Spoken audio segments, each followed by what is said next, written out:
we're a very big, broad, diverse state. It's significant, but Correct. it's not that huge. Tom, a surprise for me is that it didn't surprise me that Rubio finished second. It surprised that it was so narrow, given the fact that he had the endorsement of Nikki Haley, of Trey Gowdy, and also of Senator Scott. I mean, he had the big three political operatives in the state, excluding Lindsey Graham, and it got him to second place clearly, but it was a narrow second place. Sure, and I think one thing we have to talk about is all the rules are out the window. The old rules Yeah. of getting endorsements, getting newspaper endorsements, getting the endorsements of candidates, people in office. That just isn't doing the thing in this campaign. Just throw conventional wisdom to the side. I mean, at this point. it's throwing conventional wisdom is trite. It's a trite phrase, but in this case, Sure. it's on target. I think getting up the floor, at least the media put him on the floor, and that's Trump. Trump's performance in the South Carolina, I said this last Sunday night, I couldn't believe that, the statements he made about George Bush and about the war, and there are Republicans who don't support the war in Iraq, but to go to the next step and to say that George Bush lied about Sure. it, I just thought, oh my God, he was committing political So, yeah, suicide right except- in front of a national audience, but it didn't happen that way. Correct, except that it's Trump. And that's why he's been able to break every single rule. However, I would like to point out, though, that with the people that are actually dropping out of the Republican campaign, you would think that Trump numbers would go up, and they're not. They're staying exactly where it is. Whose numbers are going up are actually Rubio's. And that, I think, is a significant difference. We're still at the beginning of the primary right now. I think there's many states to go, and as more people drop out, I think other candidates are going to get stronger. Well, also, given the venom that has gone back and forth between Trump and Cruz, who a month ago they were bros. They were on the same team basically. I thought they were in cahoots. They were in cahoots Yeah. it looked like they were in Anti-Jeb. cahoots for a while. But again, that is, I can't see too many Ted Cruz voters going to Donald Trump. I mean, I think they may be as locked in with Cruz as Trump's base is with him. Do you agree Very with that? possibly, although I'm just going to I've given up on trying to understand what's in the mind of some of the primary voters in terms of what will sway them one direction or another. It is getting increasingly nasty in terms of the fight between Donald Trump and Ted Cruz. Although there is an anti-establishment, theme with or current or conviction with those voters, and seeing them move away from those two to either Rubio, and the only other person between Rubio, Cruz, and Trump that I think has a pathway as narrow as it is would be Kasich. Yep.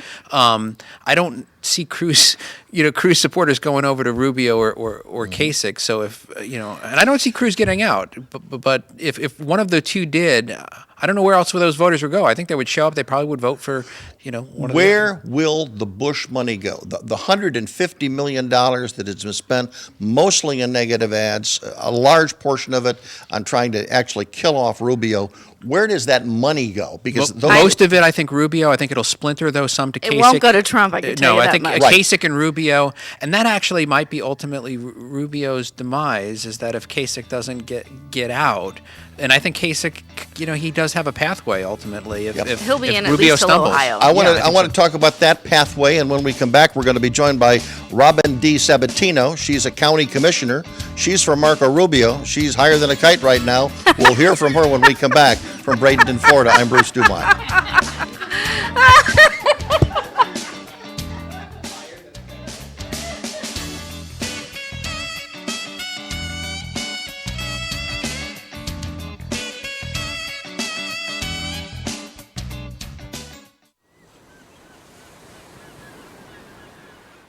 You may think you've done it all in Florida, but until you've done Bradenton, Anna Maria Island, and Longboat Key, you just haven't experienced Florida. Come find the vacation you've been looking for. One that's relaxed, exciting, fun, laid back, and oh so memorable. Visit just once, and you'll return again and again and again. Bradenton, Anna Maria Island, Longboat Key. It's the real Authentic Florida. Ready to get away? Then plan your vacation online now at BradentonGulfIslands.com.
Bruce DuMont back in Bradenton, Florida. Thank you very much for joining us tonight. No phone calls tonight, but if you want to email me a comment, brucedumont@museum.tv.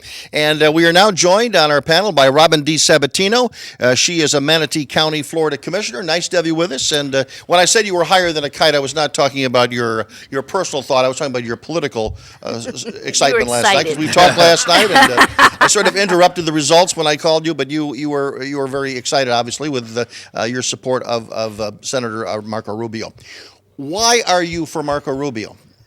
There's a lot of reasons why I'm for Marco, but number one, I just wanted to say thank you for inviting me to this panel. Good. And looking forward to the great dialogue with these wonderful speakers here today. And I met Marco back in 2009 when he was running against the then governor, Charlie Crist. Mm-hmm. And I was at a meeting in Orlando, and my husband and I were invited to his suite and just to meet him, his wife, his children, the grandmother, and we were just taken with him at that moment. And he has a great story. The big question that I have with Ted Cruz and with Marco Rubio and with John Kasich, within the next month, each of them has to run against Donald Trump in their home state. Yep. And each of them at this moment, with the exception of Kasich, and Kasich is slightly behind Trump. But each of those, Trump appears to be the guy to beat in the home states of the people that are still standing. So my question to you, and as of this moment, Ted Cruz is in second place in Florida, and Rubio was third, and Bush was fourth. So what happens now, because we all know of the split between Bush and Rubio, okay? How do you mend that fence, Robin? Well, we all know in politics you can argue with each other on the dais or at a meeting, and then you go shake hands and you try to do what's best for the greater good. So I'm hoping that since our former governor, who was a great governor in the state of Florida, now embraces his young protege and make sure that Susan, how difficult is that going to be? I would like to also add to and Tom will also remember this, that they served in the State House at the same time. You know, Rubio and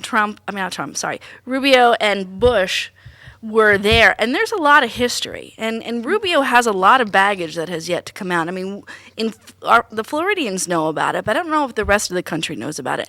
And Well, let's discuss it, because that's what I'd this program is about. Right, and I'd like to discuss that because a lot of that quote baggage that you're talking about, that goes on all the time, and people will charge things and then get paid back. You're talking about the credit cards. The credit card thing, but you know, no one's perfect, and you can find skeletons in everyone's closet, and that's frankly why a lot of people don't run for either local office or state, because they're going to drag out everything they can. Frank, how deep is this rift? I mean, again, the national media has talked about it. You know, there was a mentor relationship. One thing about mentor relationships, they always end. Sometimes they end poorly. But in this particular case, I mean, Jeb Bush has spent over $25 million really sticking it to Marco Rubio. He wasn't trying to get rid of anybody else. He was trying to get rid of his protege. So, I mean, how do you cure that in less than 3 weeks? Well, I don't know. I mean, it was a betrayal. I mean, if I'm Jeb Bush, this isn't just, oh, hey, I'm running. You've betrayed me, buddy, and I'm not going to let go of that. Betrayed in what way? Betrayed in what way? He ran. Jeb was out. It was clear that Jeb was going to make this run, and Marco decided to run. Yes, his choice. He's got a right to do that, and it may well be that he was right to make that decision. But I'm just saying, if it's me, and Jeb Bush is a bigger man than I am, but I would be upset. I think he's upset, but I think I Right. would actually give. I think more highly of. I think Jeb ultimately is not vindictive. I think he's angry and has every right to be angry, but I don't think he's going to attempt to sabotage. We'll see. Rubio's Yeah, but He's got campaign. a mama's temper. I would say though that does, if but he anybody got out last night, but if but- anybody stole Jeb's thunder, it's definitely Rubio. Absolutely. So you're right. It's a lot to swallow. He might not come in at this point in time. It may take him a little bit longer to actually get over it. And, Yeah, I don't and- expect and- hugs, kisses, and high fives, but I don't think. Well, Well, he Well, certainly is you- not going to be. Jeb is certainly not going to be for Trump. Well, that's What the is que- the, yeah. what is the Correct. relation? Does he What hate- is the does he hate relationship you? with Cruz? I want to come back to you, Robin. But what is the relationship with Cruz? Because I don't see Bush and Cruz going after each other in any real visceral way during the campaign thus far. Is there an opportunity to? And in fact, during the speech last night, obviously Cruz threw some nice bouquets to Jeb, as did Marco Rubio. The only one that didn't say a word was Donald Trump, which I Yeah. thought was lack of class. I don't think Bush will ever endorse Cruz. I just don't. I think in the end he probably will support Rubio, but he'll be incredibly reluctant. He might support Kasich first. And Kasich, actually, that's a good point because Well, they were Kasich governors and together at the same time. correct. Robin, And- where do you, again, we're spending a lot of time on this because so much is going to depend on literally what happens in the state of Florida. And you know, we're talking with people that know all about it right now. You know where all the bodies are buried. So Yeah, I do. Share, please. Also, Ohio and Florida are the two states that, Yep. one needs to win an election, and here we're divided between Florida Yep. and Ohio. I just think that at the end of the day, Bush will rise to the occasion because it is his home state. And I think, he will, at the end of the day, support our homegrown Marco. And let's face it, he's a young family. I don't think there's any time that he's spoken that you don't always have a smile on your face looking at him delivering his message. And it's just the message that's out there. And I was just doing some statistics because I there love certainly doing isn't that. a time when he does not have a smile on his face. Right. I mean, I think that's one of his endearing things. Exactly. I mean, Trump is always scowling. Yeah. Rubio was always Right. smiling. And Jeff is kind of, I'm not just going to say, kind of awkward at Well, times. yeah. He was. But I was doing some statistics for Florida, and the votes, the population under 18 is 20%, and over 65 is 19. So you have, you have like the older establishment, and then you have a lot of younger people that Rubio will appeal to. Let me just say one thing on Rubio's challenge. I think it's the Bush. How does he get along with Jeb, and what happens there? This is a very big state, It's a very populous state, and Yep. it's a large geographic state. So, Marco Rubio is well known in South Florida. Yep. But that doesn't always translate well, to other parts of the state. Right. So he's going to have to, and when he ran for Senate, it was a very weak race. He was running against Charlie Crist, who turned into an independent and a weak Democrat. So, he really hasn't had the ultimate test in Florida. Now, he may well rise to the occasion, but it's a tough state. Geographically, is there prejudice? I mean, we're in central, western Florida. I mean, we're not in the Panhandle. We're a long way from the Panhandle. But geographically, is there a prejudice against people from South Miami? Maybe not a Is prejudice. there an East Coast, West Coast split? It's a different world. It's is. a different state, and that you could carve the state up into about four or Yeah, five an pieces. amalgam of five. Frank, different- does he spend much time here? Has Rubio spent much time here? Not Yeah. since. No, I mean, he's been When- here a couple of times. I Yeah. don't think he stands out for but not a whole lot. When But he- I with Tom, I think one of the things. I mean, correct me if I'm wrong. I think the north part of Florida, it's the south. Yeah. Right. The southeast is the northeast. Right. The southwest where we are, that's one. really the Midwest. Midwest. A lot of Chicago. I-4 corridor is like exurbia, suburbia, America, an amalgam of everything. And they say Key West is like little San Francisco. Yeah, we're a transplant state, so the allegiance, what you would automatically think would be to Florida, really isn't. It's from where they are from, and they just happen to vote down here because of the homestead exemptions or whatever else So that it's we an offer. interesting So combination you of can't many, predict many Florida, which is why we're always a swing state. But the way you just described the state, Frank, sounds like this state is almost perfect for Donald Trump. It may vary, it may vary. I'm waiting, again, the ceilings that I attributed to Donald Trump, he's kind of blown through them so he is the odds-on favorite at the moment. I don't know where his ceiling is. He's running in the 30 to 40%, but one of the surprises over the last couple of weeks from New Hampshire down to South Carolina is he's, as you mentioned, he's beating some of the home crowd on their own turf, and he's appealing to a number of different, evangelicals, moderates up in New Hampshire, and so that diversity.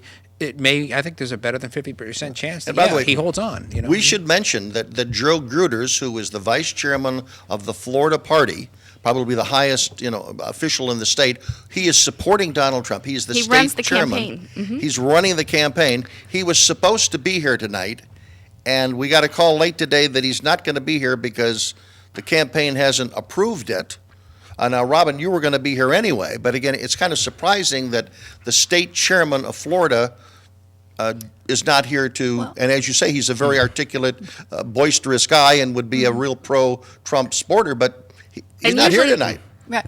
And That's more time for you, Robin. Well, and when I it's more time for me.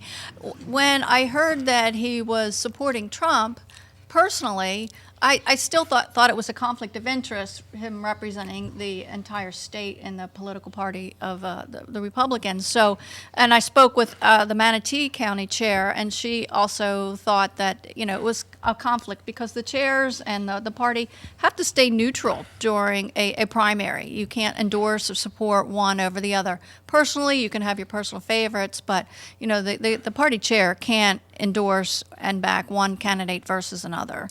But looking ahead again to the 15th of March, Florida is Trump's to lose at the moment. Would you say that? I would Tom? say, yes, I would. In many places, the opposition are looking for Trump's comments on Medicare and Social Security. You do; those are the holy grails. So, And the I think Hispanic vote as well. Yeah, and that's a good point. And the Hispanic vote in Correct. Florida isn't exclusively Cuban. It's very large Cuban. I understand you're getting a large influx of Puerto Ricans that are coming to the state that may make it more of a competitive state in November against the Democratic nominee, which we'll talk about when we continue. From coast to coast and border to border, I'm Bruce DuMont. Thanks for joining us tonight, live from Bradenton, Florida.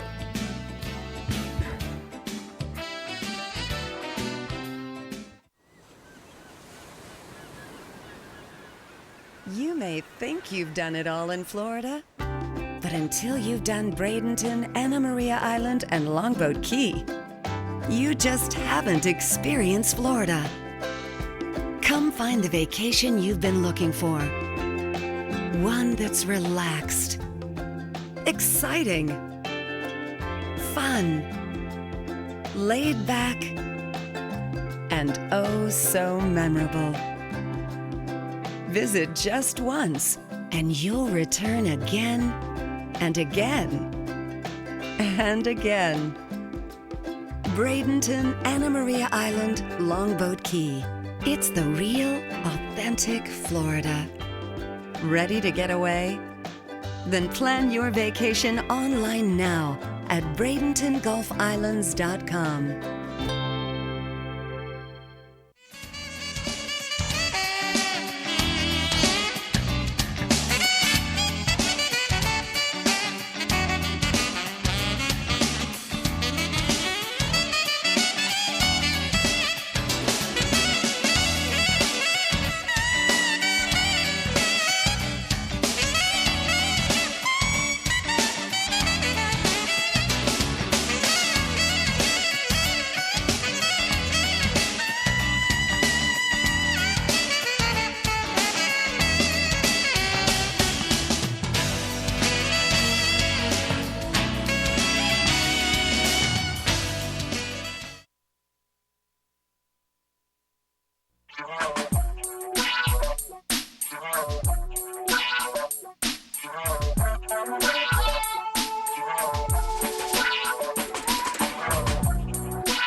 Bruce DuMont back in Bradenton, Florida. Thank you very much for joining us tonight. And we are here thanks to the folks at the Bradenton Anna Maria Island Longboat Key Convention and Visitors Bureau. And again, Elliot Falcione, we really thank him very much. Falcione, sorry about that. And again, they've been supporters of this program for a long, long time. It's great to be here in Bradenton, Florida. It's always great to be in Florida when it's real cold in Chicago where we normally do the show. So come on down.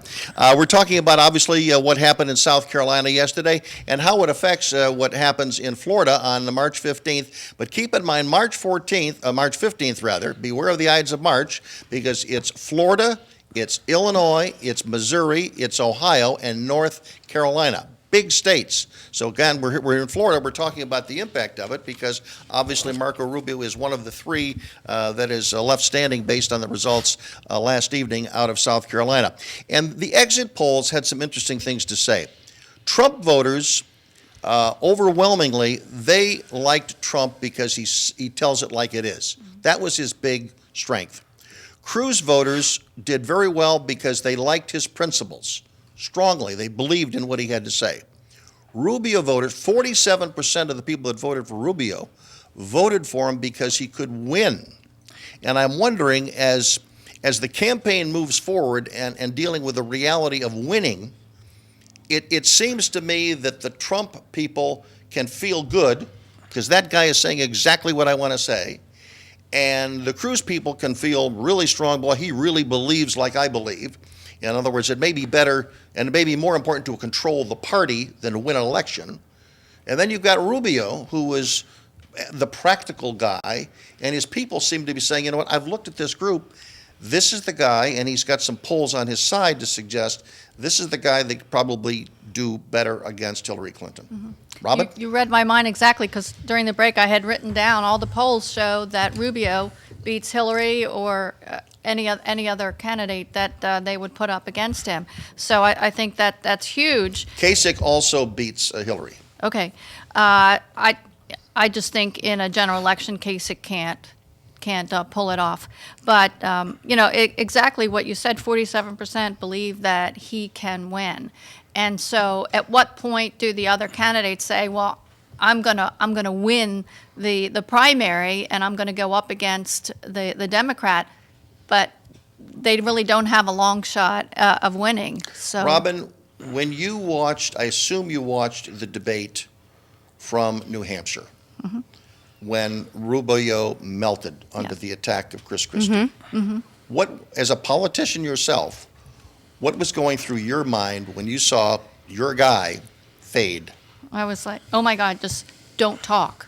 Don't answer the question. That's not a good We sign. say that too. Where's the water bottle when you need it? Hit Yeah. the brakes, because I learned from a lot of people. I mean, this is my first time in office. I ran in 2010, and when I first met Marco, and I learned early on that if you have your 3 minutes, you don't need to take them, and you can hit the brakes at any time. If you know you're repeating and you know you're explaining, then you're losing, so you need to stop.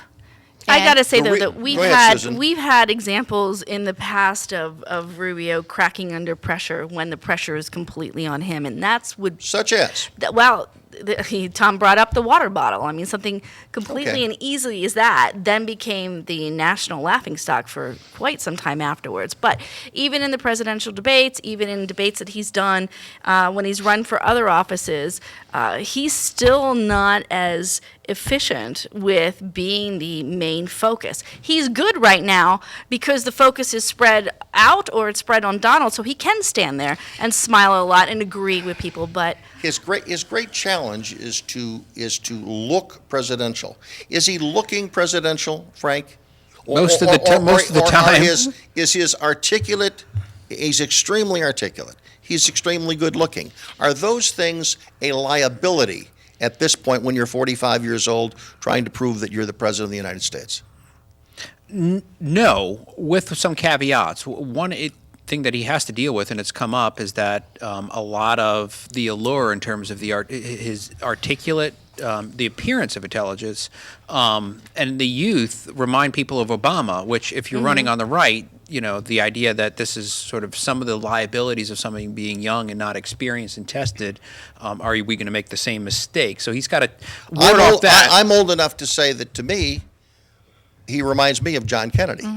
That's what I would Really? say. The yes, comparison same is John, age. to me, is What, more the- John the Kennedy. age? Just because of the age, the ease, the telegenics. I mean, all of the things that he had. I mean, people have Sure. they're using the reference to Obama, which is not meant. It's meant to be a pejorative. But Tom, how do you see sort of the, whether Rubio is looking? I mean, just physically looking presidential. I think he is.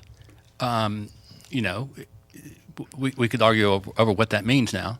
Right. But I think going back to Robin's point about the electability question, I think the fun at the end of the day, one of the major questions is, do Republican primary voters care about winning the election, or are they just out to make a point that we are fed up with America, we are fed up with politics in general? And in South Carolina, I think the exit polls were showing that more than half of the people said they were angry with the party establishment and Republican representation.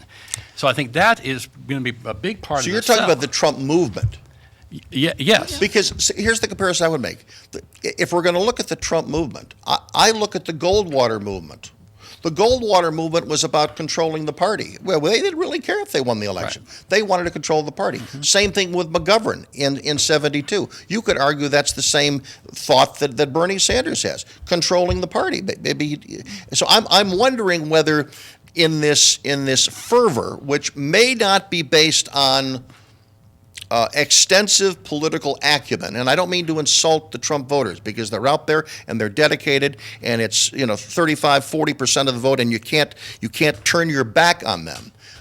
But politically, they may not be as sophisticated as as someone else's voters, as frankly as Rubio's voters. Yeah, I don't might think be. they understand because the you've got to trade-off. win it. You got to win the. In other words, if you want to control the Supreme Court, folks, the first thing you've got to do is you have to elect a president Right. of your party. Yeah, and if they don't get that, if they just want to feel good about it, well, then they're not going to feel very good if Hillary Clinton is the president of the United States. And I don't think that the Trump supporters acknowledge that there's that potential trade-off there. I think they buy into it. They're angry, and I think that they think that they can win.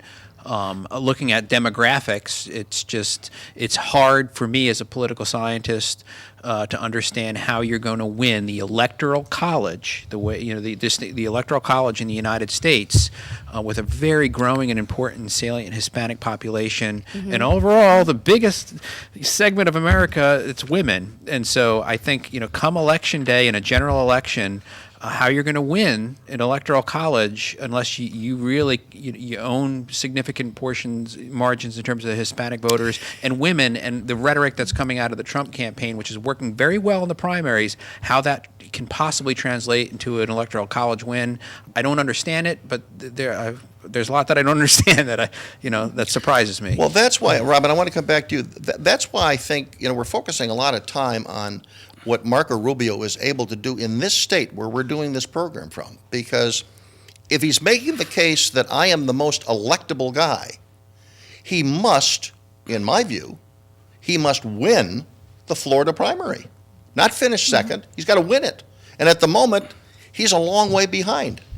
Well, and that's good. And also, getting back to the statistics, the Hispanics are 24, almost 25% of the voters here in Florida. So that goes to his advantage. I went. But are they? But how many of those are Cuban? It's not broken down Hispanic Okay. and Because yeah. Hispanic voters are not monolithic. And I mean, Latino. a lot of Mexicans don't like Cubans, and a lot of Cubans Sure, don't like and a lot of the Puerto Ricans, Hispanics- and that's part of the. A lot of the Hispanics are actually more Democrat than they are Right. Republican. So you can't just assume And they may that be the- jealous of the Cubans because Cubans have a lot of political power in this state. Bruce, and have more for- Well, at than least important, I Miami. think, than the optics of finishing second, I think one of the things we should just point out in terms of the Republican primary process is that on March 15th, it converts from you have to allocate delegates proportionally to states have options of winner-take-all, including Florida, which has chosen to do a winner-take-all primary. So regardless of how things are turning out, the delegate count's going to be pretty tight. Even if Trump's running pretty well and winning a lot of states, the delegate's going to be pretty tight, the delegate count, until March 15th. At that point, you convert to some states winner-take-all. So if there's suddenly another candidate surging ahead, even if they've been finishing second or third, they can easily win the nomination. But if Trump wins in Florida, it's 99 delegates. If he holds on at that point and you're not seeing somebody surpass him, running a close second or third ain't going to matter much anymore after March 15th. And also, before Rubio is put up on the block to see if he can win, Ted Cruz has got to beat Donald Trump in Texas Absolutely. on March 1st. Absolutely. And John Kasich, if he's putting all of his eggs basically in Ohio, and on October or March 15th. If Rubio he doesn't win there, Florida, if Cruz doesn't win Texas, Yeah. if Kasich doesn't win Ohio, it's over. done. It's over. Yeah. It's over. Absolutely. One last question to you, Robin, because you're going to be with us for a little bit longer, but I want to ask this question because this has been floated and I need a quick answer. Some have suggested that Marco Rubio should ask John Kasich right now to be his running mate. Is that a good idea? I don't think no, that's not a good idea at this point. Does anybody think that's a good idea right now, in a strategic way? Is that a good idea? He'll be rebuffed, so it's not a good idea. Yeah, it would look bad. It would look too much like a deal? Too No, desperate, too much like an I'm not- establishment thing no, to do? It's what Frank won't- said, it won't is that happen. Kasich won't accept it, and then it'll make Rubio look bad and anxious, too anxious. I mean, I think if he does that, it's going to look like he thinks he's got the vote locked in, and Right. that's going to turn a lot of voters off. There's other great candidates for VP that would And draw we'll- the female vote or the There'll be a Hispanic- whole, Yes. that'll be another whole 3 weeks of the campaign. We'll talk about that. Robin DiSabatino, thank you very much for being with us. You are a Marco Rubio supporter in this state. You are also a Manatee County, Florida Commissioner, where we're doing this program from this evening. We thank you very much. We'll be back to continue our discussion live from Bradenton, Florida, from coast to coast and border to border. I'm Bruce DuMont.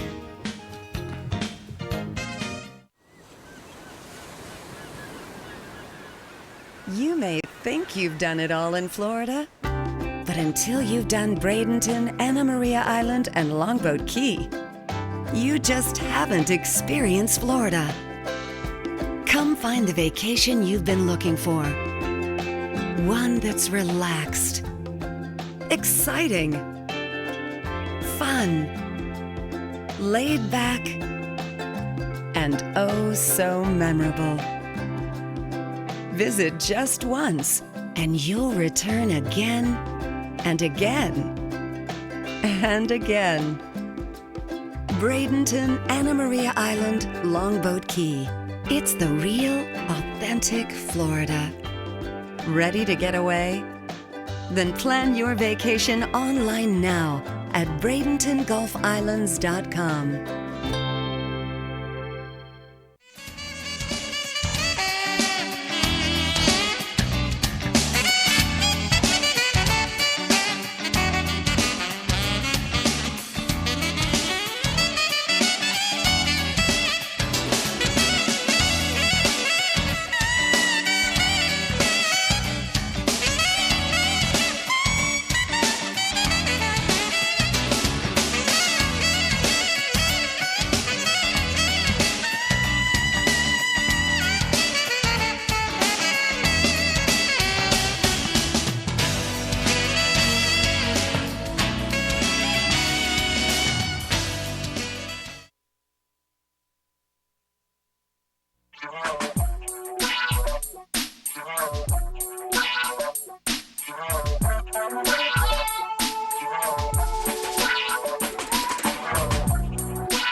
Bruce DuMont back in Chicago and back in Bradenton, Florida. I've got a creature of habit there. Nice to have you with us from coast to coast and border to border. We are definitely in Bradenton, Florida tonight. The other thing, a story that obviously was happening yesterday was what was happening in Nevada. We're going to talk more about that in the second hour. But again, I want to have you weigh in on Hillary Clinton, Bernie Sanders. Where do you come down on where that race is going on, Susan? You know, I think it's kind of different. If we compare the race now with the Democrats as we did like in 2008, their polling shows that their Democrats consider themselves by 70% more liberal than they did in 2008. I think that's why it's a little unpredictable between Bernie and Hillary, where she is more of the traditional candidate and he's not. I think the changing electorate amongst the Democrats are going to make a really significant impact. Frank, what do you think? I think it's hard to undersell how big of how important Hillary's win was for her in Nevada. I mean, the hand-wringing was starting to hit peak levels within the Clinton campaign. It's only a few points, but I think a lot of people started to, Bernie Sanders might win, or it would be like close. He wins by 5 points. All of the stories out today are Hillary stops the momentum. I think it's important for her chances. She's probably going to be very solid in South Carolina, and then will win many of the March 1 SECs, and then we'll see where it is. I think so that was very important for her, and I think her chances are still well above 50% that she'll hold on. But you can't just discount the Sanders campaign and what they've been able to accomplish. I think they're going to raise enough money that they're going to be in it for a long haul. I don't think this thing is going to end Correct. quickly. Tom, do you get a sense that the spirit of the college age students, the millennials, that's happening in Florida, that's happening in other states? Well, anytime you talk about the younger vote in Florida, you have to balance it with this incredibly weighted older vote. Right, yeah. So let's put that in Yeah. perspective. Yeah. Now, that said, But college students in Florida are still college students. that's right, yeah. So, but I'm just not sure. I think Frank would know better than I, but I don't see that as being something that would just sway a state like Florida. I mean, Hillary's people are already on the ground. They've been calling us at the Herald Tribune. Are you going to endorse? Are you going to do this? And checking in. So, I mean, she's going to run very strong. The demographics of the state of Florida bode well for Hillary Clinton's chances here. The younger vote, though, it's just it's hard to find Hillary Clinton supporters down at that younger demographic, and I can understand why in terms of the vision and the message of Bernie Sanders' campaign compared to But we And I more don't- measured measured incremental vision for Hillary Clinton. It just But the younger voters were really. I think if you compare the other elections with the younger voters, though, Ron Paul had an incredible amount of younger voters. Ralph Nader, if you remember in the 2000 elections, and that was big with the younger voters. Barack Obama, I think he's actually the only one that they had a significant impact on making But it this the year, whole way. I mentioned this last week, no matter when you were a young person, it's important to be cool and go along with the crowd. And there are people that are for Bernie Sanders that politically really are astute and they know why they're for the passion. But part of it, I think, also is just the appeal. He's cool. He's in. He's hot. Well, he speaks Hillary's to them. not. Hillary's not. To that generation. Younger voters are feeling the burn. I mean, those are the T-shirts Yeah. that I'm Right. seeing. That's. We have an audience question, and we're going to, ma'am, if you will just stand up and ask your question, we will get your thoughts. Go ahead. This relates to the last segment. Yes. You asked a question, what happened to Jeb Bush's money? Yeah. And I don't think anybody answered that. I mean, if they did, I missed it. So I'd like to hear, because I feel some of the shows that I've listened to on television, they don't always answer the questions. Good. And- Well, we are going to get that question. Where did the money go other than there are literally hundreds of people that own radio and television stations around the early states Sure. that love Jeb Bush, but where else did The it go other campaign than itself burned through everything. There were a lot of the money ground that was campaign. reported was the super PAC money. There's still some leftover money there. One of the things that I think a lot of the public doesn't appreciate is that there are different rules with respect to, especially television advertising, in terms of what they can charge a campaign versus a super PAC. So super PAC spending money traditionally in terms of TV advertisements, man, you can burn through that really, really quickly. Most of the Jeb Bush money has been burned through. There's some left over in the super PAC that'll go to other places, but the campaign money, gone. They burned through it Someone all. was suggesting yesterday that because of what happened to Jeb Bush with all the money, because he raised more money than anybody else, that Donald Trump being self-funded and Bernie Sanders getting donations an average of $27, that the people are already rebelling against Citizens United. Do you agree with that, Tom, to some extent? You know Yes. what? They may, Yes. but it doesn't matter. Right. I mean, that's my most pessimistic thing I'm going to Yeah. say today is Citizens United, whatever people think about it doesn't matter. I think it matters in a variety of different ways. I think the people are rebelling about. I don't know how far this goes, but I think that's one of the good things. As crazy as this election season is, the lack of impact of the super PACs, I think that part of it's a good thing. Although, you know what, though? And one of the interesting trends, and we won't get too local here, but we're starting to see the PACs, the quiet political action, the political committees, they're starting to have significant influence locally. Yes, they are. Yeah, that's a big. It's a This big is a difference, longer but- conversation, yeah, but but- I but actually it- think that Citizens United and a lot of PAC activity matter further down the ticket than they do at the very But top. let me of the let me Speaking- add go one ahead, thing Susan. though, is that with every personal donation, it counts as a vote. And you don't get that when you get these major donations with PACs. And I think that is something that you cannot disregard. Control of the United States Senate is going to be very important, especially Yes. as it relates to the Supreme Court. So my question to you, there is now an open seat. Marco Rubio is not seeking re-election. Give us a quick second analysis of where the race to replace Marco Rubio is. Tom? Nobody knows the candidates, Yeah, it's true. by and large. This They is don't the have name most recognition. Wide amazing open. No front runner. void that in 35 years of covering politics that I've ever experienced. You could go on the street. I couldn't even tell you who they are right now off the top of my head, probably. Really? Wow. Yeah, I mean, a couple of them.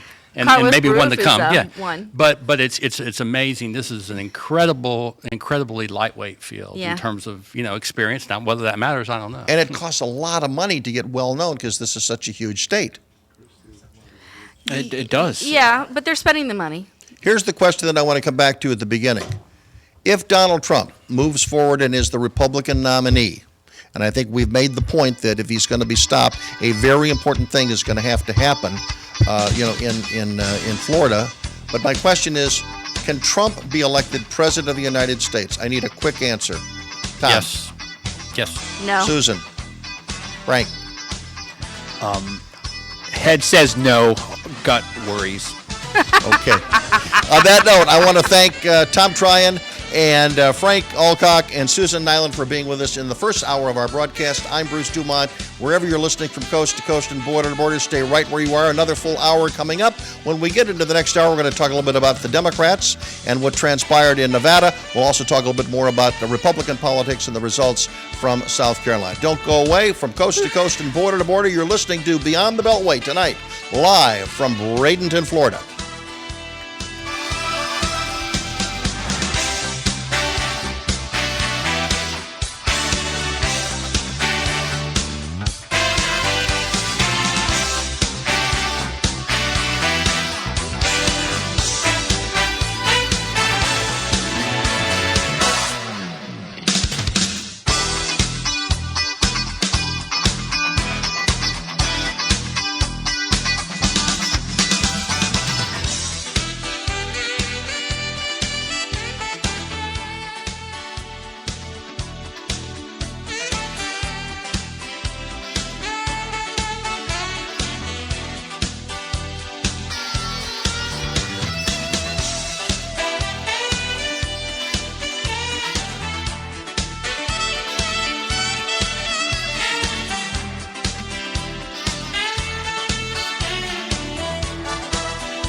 Bruce DuMont back in Bradenton, Florida. Thank you very much for joining us this evening. We have no phone calls tonight.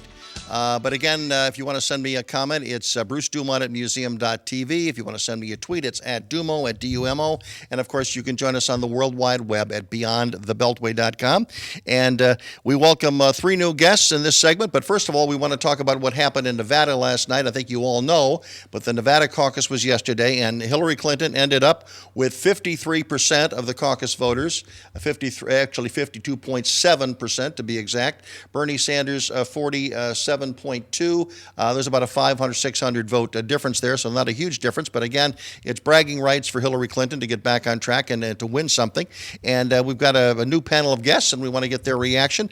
Sherrod Halliburton joins us. He's a political activist. Sherrod, what's your take about what happened in Nevada yesterday and what it means for the Democratic Party race for the presidency? Well, I definitely think it was a win that Hillary needed to have. I think she's better positioned as she moves to the SEC primaries, given the makeup of those demographics. But if she had suffered a loss, I think that would have been potentially damaging in regards to people not viewing her as a strong candidate that they did before. So she definitely needed a win. Political commentator Judy Sedgman joins us. Judy, what's your reaction of what happened out in Nevada yesterday? Well, it was tight. I'm disappointed in the turnout. They said it was much smaller than it was in the past. Nonetheless, I think Hillary really comported herself extremely well. It gave her the opportunity to give, I think, the best speech she's given since she started her campaign. It was a complete turnaround in my mind. She had the chance as a winner. She was modest enough not to call it huge. And she spoke, I think, eloquently about everybody and about her vision for the very first time in the campaign. Eric Hodges joins us. He is with the University of South Florida here in Sarasota. And a question to you is, what was your reaction, and to what extent were you surprised that Bernie Sanders, in a short amount of time, was able to win the Hispanic vote?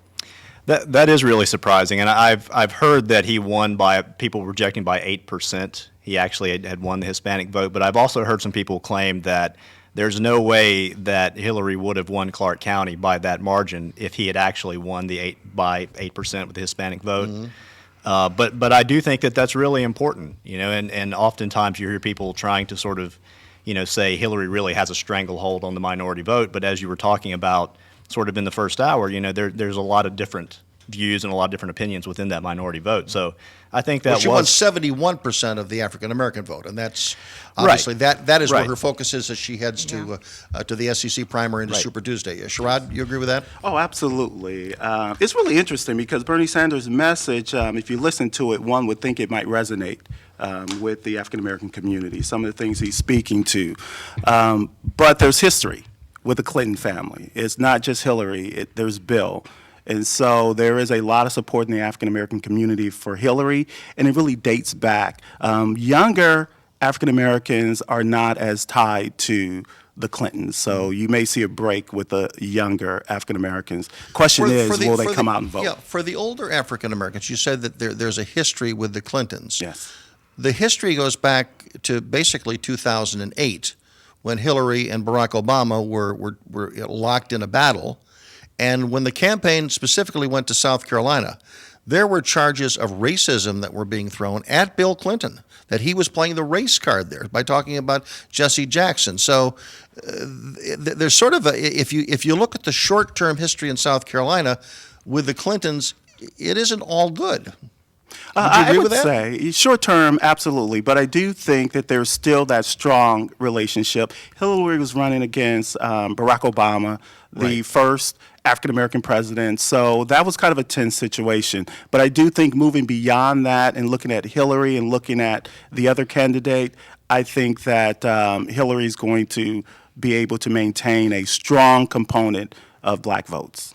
Judy, go ahead. You want to say just something? to add to that, I think it's generational more than it is demographic. In other words, I think the demographic split is really younger people are just motivated by Bernie. And, the older demographics are saying, well, but Hillary is tried and true and tested and, and she says she can do it, and we've seen her do things. So I do think that it's, even among Latinos and African Americans, there's going to be a generational split. I think you're right on the money with that. And if you look at, the votes that came in for Sanders yesterday, I think he carried the day pretty much in everybody under 40. But you got the group 65 and above. Yeah. Clinton had such an amazing advantage there. So in some ways, it seems like to me the Democratic primary, it's almost like a clash of generations in some ways, which is interesting.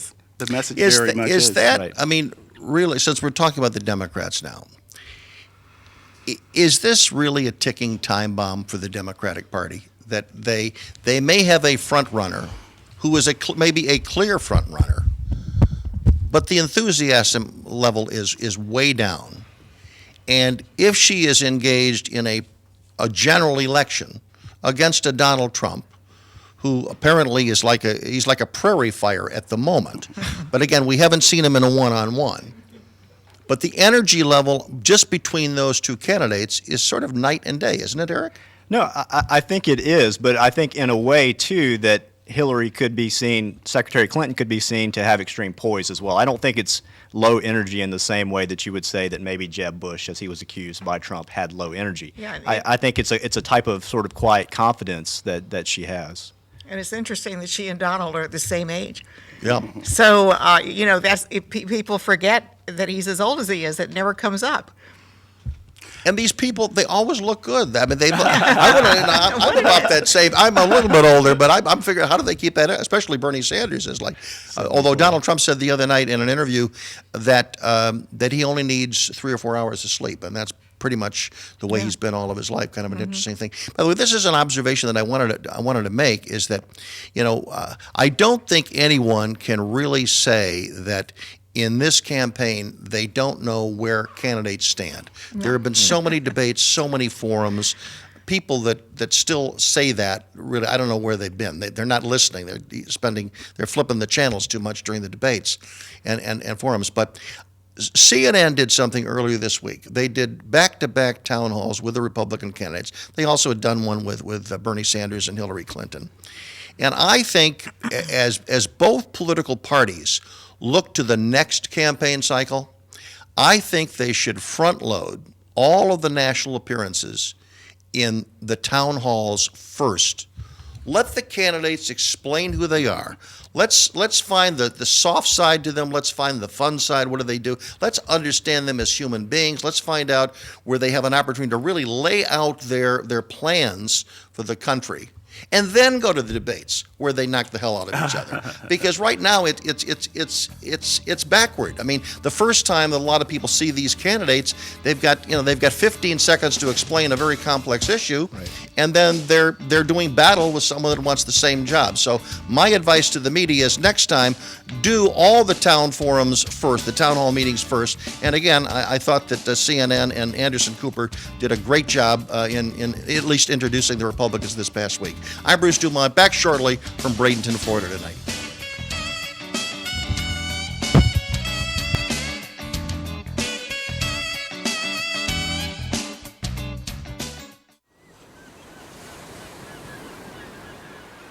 You may think you've done it all in Florida, but until you've done Bradenton, Anna Maria Island, and Longboat Key, you just haven't experienced Florida.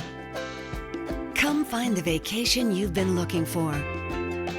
One that's relaxed, exciting, fun, laid back, and oh so memorable. Visit just once and you'll return again and again and again. Bradenton, Anna Maria Island, Longboat Key. It's the real, authentic Florida. Ready to get away? Then plan your vacation online now at BradentonGolfIslands.com.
Bruce DuMont back. Thank you very much for joining us tonight, live from Bradenton, Florida.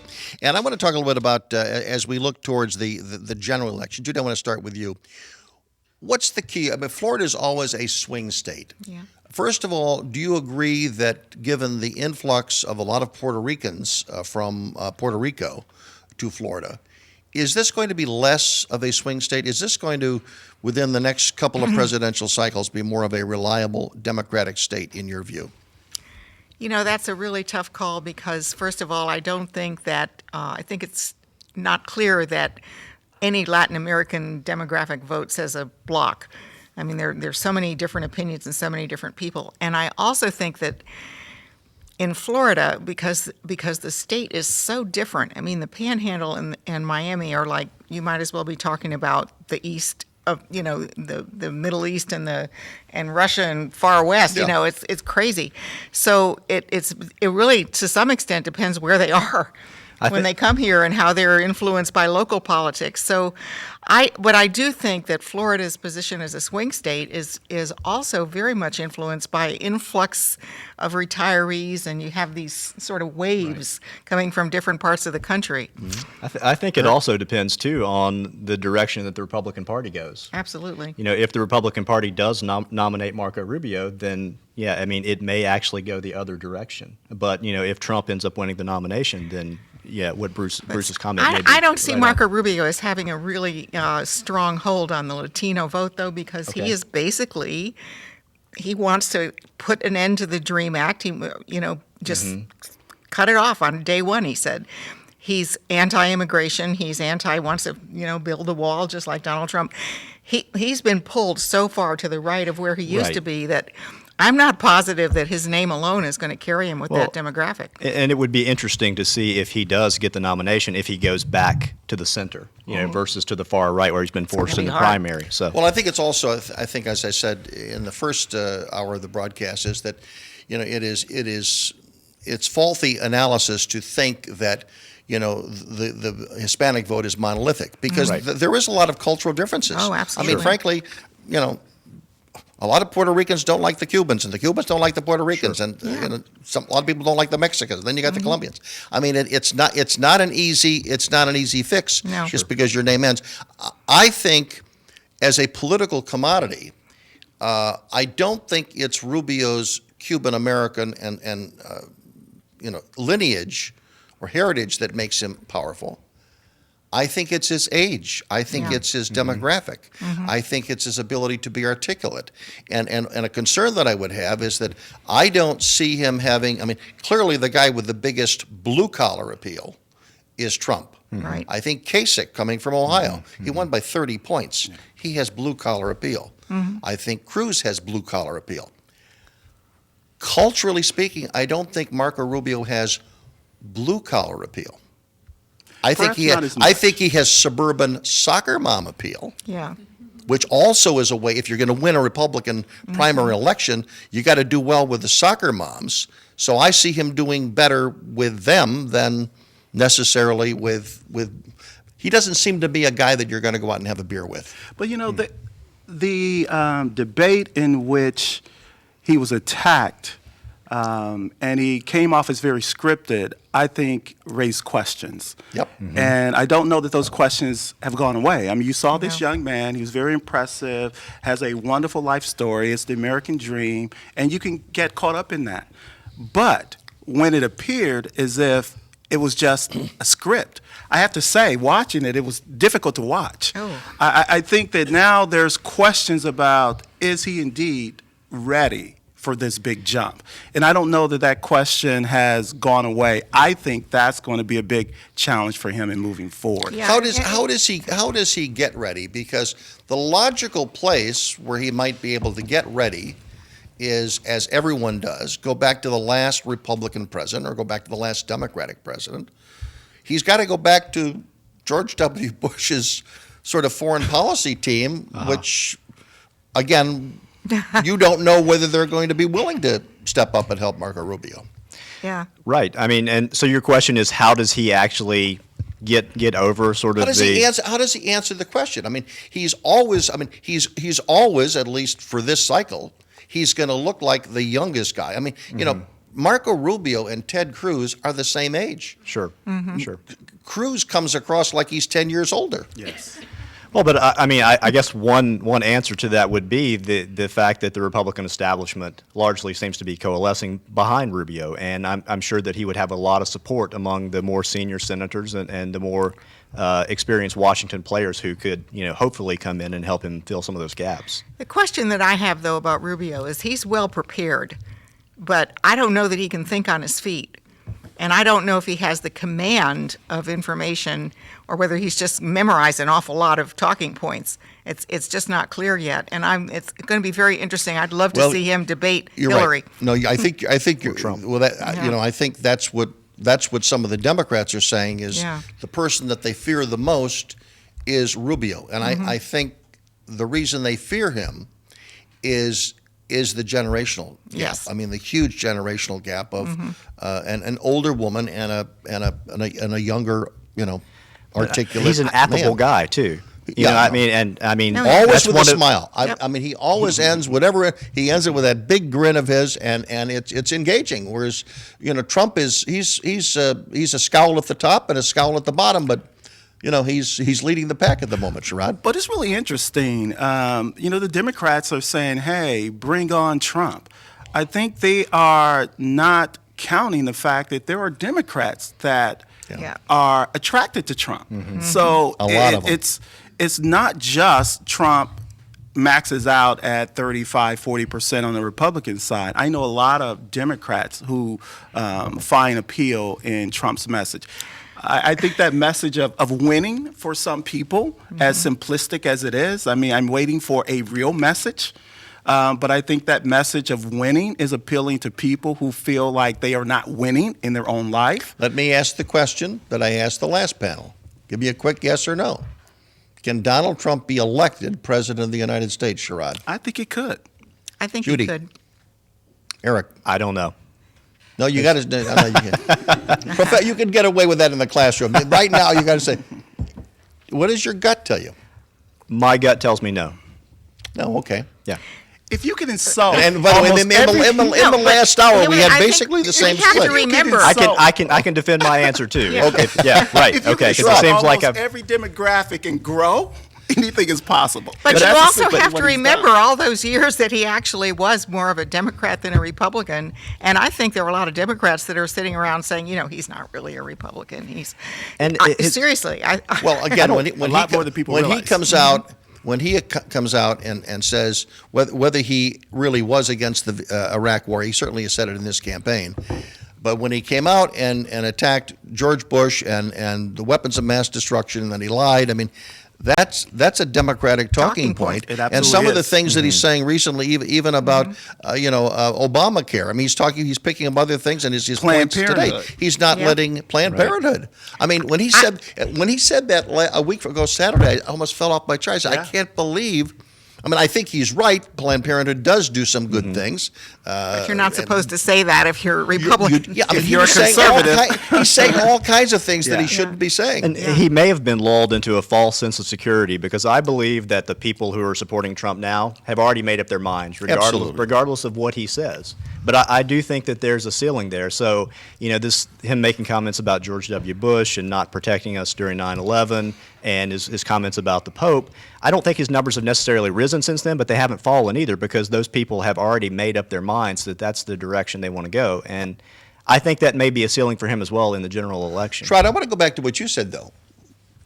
He has potentially, I'm asking you, he has potentially black appeal. Oh, yeah. There is appeal. Not for me particularly. No. Well, I mean, But, the other night in this Q&A with Anderson Cooper, he goes into this long thing about Michael Jackson, that he knew Michael Jackson. I mean, it was. I'm thinking of the people that are moved to vote for people, that they're not the most politically astute. Yeah. They're low information voters. That's the new name for people that don't read a lot. Low information voters. But he has this celebrity culture. I mean, he knew Michael Jackson. I mean, there's a lot of people that would be interested in his thought just because he was a celebrity. It's really and he's been a celebrity for 40 years in this country. It's really interesting that you say that. Last time I was at home, my brother and sister-in-law, my sister-in-law, well-educated, my brother-in-law was a truck driver. He loved Trump, and he was talking about Trump. And my sister-in-law asked the question, do you know his platform? How is his platform going to affect your life? He couldn't answer the question, but it didn't stop him from loving Trump. So to your point, he was on the low information side. She was very well informed. She felt his positions would not help this young man, but he was just so excited about the celebrity of it all. I think there's that celebrity appeal. I think there's that winning. Yeah. But That's I mean, responding. People responding to it. is it feasible to believe that he could get any sort of advantage over Secretary Clinton in a general election with the African American vote? I think that there is a small segment. I mean, I think he could probably have more appeal than the average Republican Would you candidate. think could more with than the- Senator Sanders? Do you think that Donald Trump could have more appeal to African Americans than See, Senator but Donald Sanders? Trump is a shapeshifter. He can do it. You know, he finds a way to make himself whatever he needs to be in the moment, which is fascinating. I mean, it's a little unsettling, frankly, to me. I'm just like, oh my gosh. But he's able to make himself appear to be on Yeah. your side. Shrewd politician. No, he's Crazy like a fox. chameleon, yeah, crazy like a fox. That's well put. When we come back, we have lots more to talk about. Another half hour to go. Wherever you're listening from coast to coast and border to border, tonight we are doing it from Manatee County in Florida. That is the Bradenton area. We're just a stone's throw from Sarasota down the road. You may be familiar with that as well. So if you're looking for a place to come for vacation, Bradenton, Florida. Back shortly from Bradenton. I'm Bruce DuMont.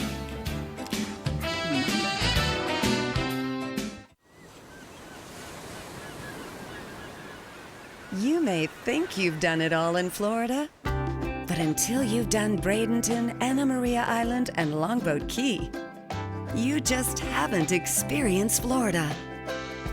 Come find the vacation you've been looking for. One that's relaxed, exciting, fun, laid back, and oh so memorable. Visit just once, and you'll return again and again and again. Bradenton, Anna Maria Island, Longboat Key. It's the real, authentic Florida. Ready to get away? Then plan your vacation online now at BradentonGulfIslands.com.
Bruce DuMont back in Bradenton, Florida, and our guests in this segment of the program are Eric Hodges. He is University of South Florida at Sarasota.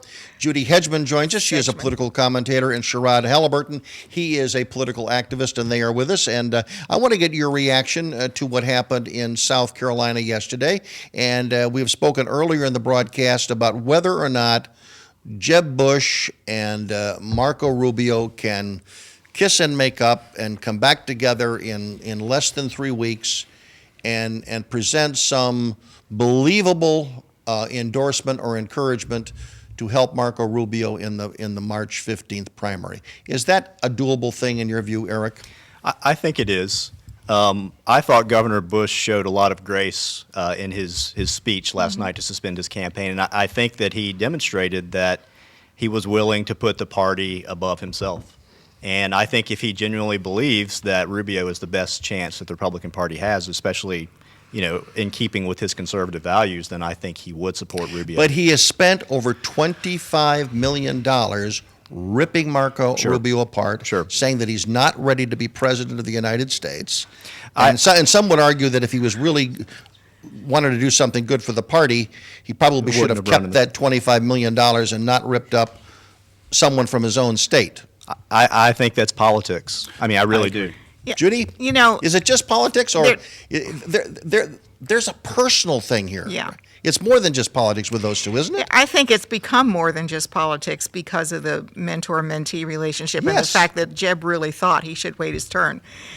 But I think that Jeb's intense dislike and the Bush family's intense dislike of Donald Trump will probably bring him around, because I think you have to look at that. It's sort of like you look at this, okay, I really am awfully mad at Marco, but God, I can't. Would it be believable if he endorsed Ted Cruz? No. Because I think the establishment fears Ted Cruz far more. The establishment can't stand Ted Cruz. I don't think it'd be believable Sherrod, do you at agree all. with that? Oh, I definitely agree with that. Interesting, though. We've seen this happen before. We saw this with Hillary and Obama. Right. We saw, you guys remember the television commercial about the 3 o'clock phone call? Right. Who would you want to answer the phone? And I think they made up quite well. And in fact, Hillary was in his cabinet. So I think this is par for the course. Our former governor appears to be a team player. I'm quite sure personally there's some hard feelings, but I think he has a higher commitment to the party. Now, the question is believable.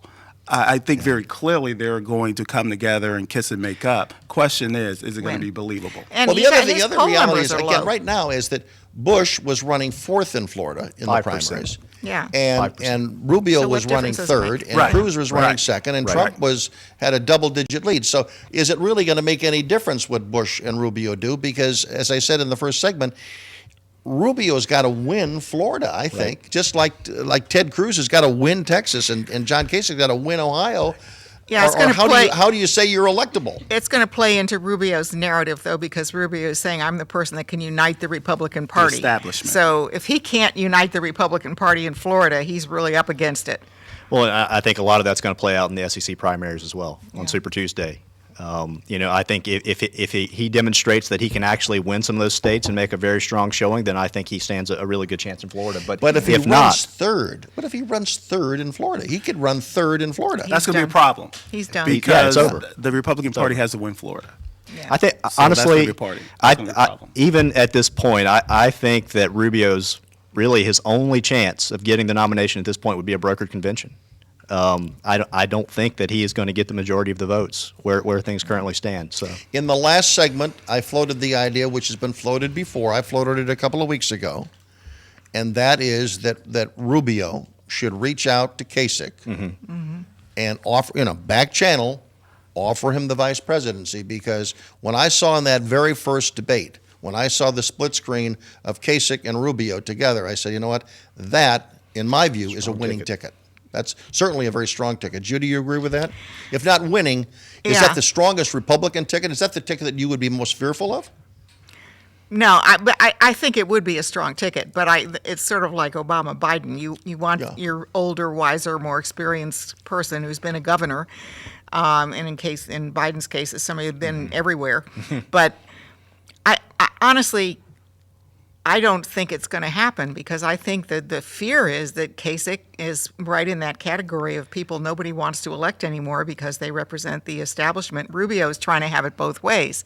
He wants to be the new generation, the young, hot guy, and, the establishment loves me just like everybody else. But with a winner-take-all Ohio primary, he could end up with a big chunk of votes, and head towards a brokered convention. Well, I mean, Ohio is there are those people who argue Ohio is as important as Florida, those two states. And you've got Florida and Ohio and Illinois and North Carolina and Missouri all on the same. They're not even calling that Super Tuesday. That's March 15th. Yes. Right. Yes. So, I mean, that is... Well, that's a lot of votes. I see it as an incredible ticket, but I don't see Kasich at this stage even being willing to consider that.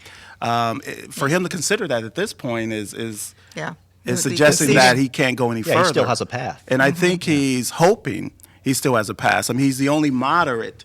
I don't know that I would call him the establishment candidate as much, because the establishment is not a moderate candidate. Right. It's still to the right. He's also going to be able to see what is going to happen in Texas. As I said, Texas, that's on March 1st. So if Cruz does not win Texas, that's a black mark against him. If Rubio doesn't win on the 15th, that's happening at the same time. So, I mean, there could be two big thuds politically, and Kasich will have rolled the dice to think that Ohio is going to be the exception. Maybe that's what gets him back, especially if he does well on March 8th in Michigan, which is also Kasich should do well there. Right. No, I think that's a super important date. But nothing's going to happen to him unless there's a brokered convention. I mean, he's never going to get enough delegates. No. And if there is, and he wins at a brokered convention, what happens with Trump? Does he run as an independent? Right. Yes. So I think it's dangerous. And what does your gut tell you? I think Trump is about Trump. Trump wants to be president, and he sees the Republican Party as a pathway to do it. Once it no longer is a pathway to do it, he still wants to be president. And he knows he has his voters locked up. I think very clearly he runs as an independent if he does not get the establishment nod. I agree with that. Judy, I want to get a reaction from Judy and Eric. Well, Trump is a spoiler. If he doesn't get his way, you're not going to get your way. So I think he would run as an independent just because it's like, okay, guys, I told you couldn't win without me. Would he have reason to do that? I mean, what we have right now is we have the clearest, the strongest, the most loyal slice of the Republican electorate is somewhere 34, 35%. Maybe it was that was what it was in New Hampshire. You've got a slice of the Republican electorate that the establishment Republicans are saying, you know what, we absolutely hate you. We know we need you, but we really don't want you. So if the party gangs up to basically rub this 35%, rub their face in the ground, right? Why wouldn't that 35% go to support their leader if basically he can say anything he wants, and if he says, let's go, we're walking out of the convention in Cleveland, they're walking out with him, I think. I don't think Trump is an ideologue. I don't think he's wedded to any particular ideology. I think he's wedded to whatever ideology he thinks will get him elected. Winning. Right. Make America great again. We're gonna win. Forget that slogan. We're gonna win. We're better than ever before. You got to get tired of winning. Trump and Charlie Sheen. It's a hard image to get out of your mind. Here's a question. Another what if. What if Bernie Sanders won the Democratic primary, and it was Bernie Sanders versus Donald Trump. Eric, who wins? I think Sanders wins. I mean, that all the polling numbers that we have now point to Sanders winning that. Obviously, a lot could transpire between now and then, but right now Sanders is ahead in that race. Judy, what do you think? I think that we don't know enough about Sanders to predict a win because God knows what Donald Trump will dig up about Bernie Sanders. And I think in the general election, Trump is the kind of guy that can really make that socialist label ugly. Most people just understand Democratic Socialist, no big deal, blah, blah, blah. But I think Trump could turn it into something. It's sort of like the bring back Sarah Palin and the whole socialist, thing that she produced. So who wins it? In my mind, I just don't know. I think Trump could win that one. Wait, no, that wasn't an acceptable answer for me. So. But she came back. I said Trump could win. I think Trump could win. Sherrod, let's see. Are you gonna agree with that? I think Trump would win. I agree with Judy in that Trump is going to jump all over the issue of Sanders announcing he's a socialist. And I think Trump is going to hit it from a perspective that raises fear in people, who don't truly understand the nuanced position of the Democratic Socialists. Right. I think that is a major problem, major label to shake in the general election. Another exit poll result from yesterday in South Carolina. 75% of those that voted for Donald Trump believe that Muslims should be excluded from entering the United States. Yep. In New Hampshire, it was 65%. Right. What signal does that send you as a voter, Judy? Well, it's kind of horrifying to me because that there are that many people in this country that have bought into the idea that prejudice is good. That's troubling to me. So the signal it sends me is how far to the right a lot of Republicans have gone away from what has been traditionally a part of our heritage as Americans, is that we welcome people here. I want to follow up with everyone else. Again, Sherrod, thank you, Sherrod Halliburton and Judy Sedgman and Eric Hodges. Thanks very much for being with us on this segment. And again, we'll continue. I'm Bruce DuMont from Bradenton, Florida. Thanks, Bruce. I agree with what you just said. It is scary.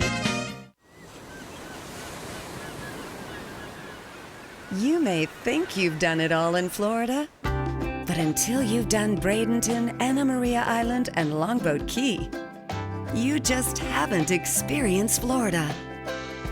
Come find the vacation you've been looking for. One that's relaxed, exciting, fun, laid back, and oh so memorable. Visit just once, and you'll return again and again and again. Bradenton, Anna Maria Island, Longboat Key. It's the real, authentic Florida. Ready to get away? Then plan your vacation online now at BradentonGolfIslands.com.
Bruce DuMont back in Bradenton, Florida. Thank you very much for joining us. And before we run out of time at the end of the program, I really want to thank Charles Clapsaddle. He's done a terrific job at METV. We've been working on this for the last several months.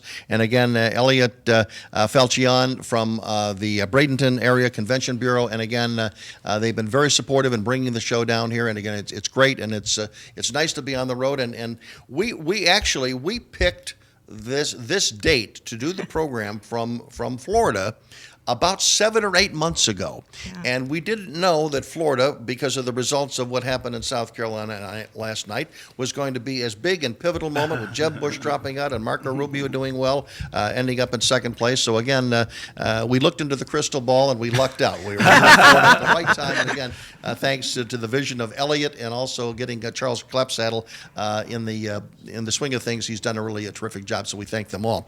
I want to ask you, Eric. Sure. Would the Founding Fathers look back on the campaign of 2016 and say, you know what, this is exactly what we had in mind? I think that it is.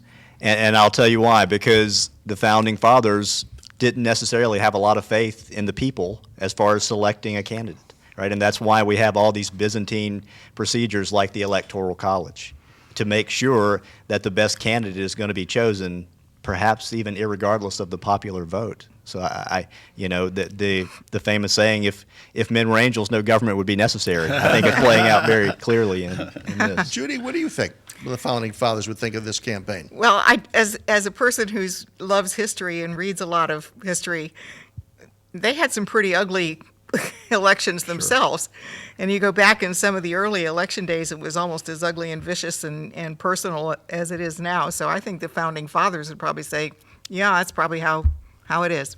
Sherrod? Yeah, I think it was all about this incredible system that they created with checks and balances, and it's playing itself out. Mm-hmm. The system is working the way it was designed to work, so I think they'd be pleased with that. Well, go ahead, Judy. The system is also keeping us from revolution turning into a bloodbath. Right. You know, we have a constitution that describes a form of government that no matter how people feel, they believe in what we are as a country and as a government. And they don't like this government, but they don't dislike the idea of our government. And I think people are playing within the boundaries that were set up by the Constitution. We're not out there, shooting people in the street and, Right. This is not the French Revolution. Yeah. It's a bloodless coup. And the historic nature of it, again, as we look, we're going to have the first woman president, perhaps. Possibly. We're going to have the first Jewish president. Right. Perhaps the first businessman president. That's hard to believe. That the first businessman president, or the first Cuban American president, or the first Texan born in Canada. So we do have we have. There's going to be history made here. Right. Yeah, no matter how you slice it. That's right. That's right. There will be history made. Yeah. When you look in the closing moments that we have in looking at the way the campaign has unfolded. What is it that I'm going to come back to Marco Rubio because he is the home state senator. Mm-hmm. By the way, there has never been a Floridian who's been president of the United States. Is there pride in that? Obviously Rubio is running third in a primary, so maybe there's not a lot of pride about that. But would you be? I'm not asking you to endorse Marco Rubio, but is there some pride in having someone from Florida be the president of the United States? There used to be. Well, I don't know if I would say pride as much as power. Very clearly Party there's allegiance. power and there's access. So, to have our senator ascend to the presidency, you would expect that there would be some access that we would have that we probably would not have under other circumstances. So I would think it would be a plus. I think that notion of loyalty has, in a lot of ways, gone by the wayside. I mean, perhaps especially in Florida because of the transient nature of it. There are so many people moving into Florida, so many people moving out. So that sense of deep-seated loyalty that people felt towards their states, I would say across the board is not the same, but especially in Florida. Yeah, I agree with that. I think we have, it's hard to say what's a Floridian. Yeah. And it's They're a hard- former and- something else. And they're always from somewhere else, or they were born here, but they're marginalized by that. So I think that this is a very interesting state. It's a fascinating place to look at politics, no matter what, even on the local level. So I don't know that that's going to play into it. I really don't. I want to come back with you folks about the first question I asked, and that is, what did South Carolina mean to you, and do you believe that Donald Trump has it wrapped up, Eric? I think that the only chance that any of the other candidates have is if it's a brokered convention. And it's really a question of, as a lot of questions, it depends, right? It depends upon if the Republicans can get their act together and get united, and I don't see it. I don't see it happening. I mean, I don't see Cruz going in. I think at best right now what we have is a three-person race, and I don't think that's going to be enough to stop Trump. Judy? Yeah, what it meant to me is that the Republican Party is not the party we used to think it was.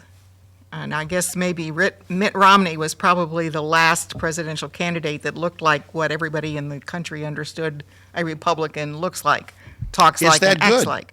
Is that good or bad? I mean, to me, it's interesting. I could hardly say it's good. It would be good if they were defining themselves as something a little bit more substantive.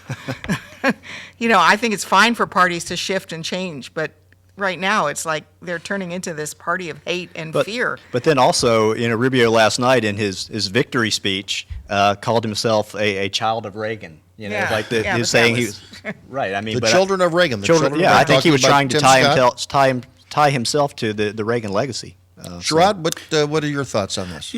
Just in watching the whole thing, what kind of saddens me is that there doesn't seem to be any place for moderation in any of the parties. And that saddens me. I mean, you see the Republican Party moving aggressively to the right. You see the Democratic Party moving aggressively to the left. Where do those individuals who are moderate and believe in respecting the views of others, where do we fit in this new paradigm of politics? They come out of the woodworks after the conventions. Then everybody, there's that rush to the center and see how we're going to do it. That's a good point. Sherrod Halliburton, thank you very much. Judy Sedgman, thank you very much. Eric Hodges, we thank you all for being with us. And again, if you've watched the entire broadcast, we thank all of our guests. Again, our thanks to being so welcomed here at MeTV in Bradenton, Florida. It's great to have you with us. Again, our thanks to Charles Clapsaddle and Fritz Coleman and everybody back in Chicago. I'm Bruce DuMont. Good night from Bradenton, Florida.